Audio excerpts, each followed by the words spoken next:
แฟนเพจเฟซบุ๊กวรรณศิลป์อินเตอร์เซ็ตแฟนเพจด้วยนะครับ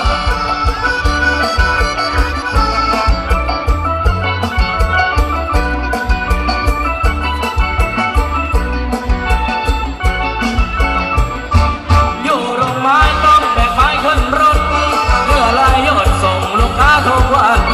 แอบรักษาไว้ลงก็ไม่มาตอนพักเที่ยงน้องกับพี่เจอกัน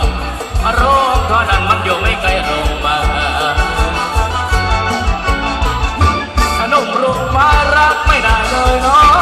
สาวโรงทอดกลัวรักไม่เต็มใจหนุ่มโรงไม้ไม่มีเงินก้อนใหญ่แอบรักน้องกลัวจะนอนร้องไห้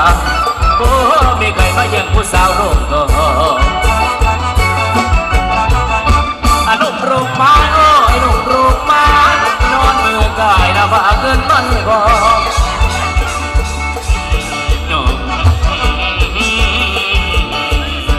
แอบรักสาวลงคอเลยเศร้าโศก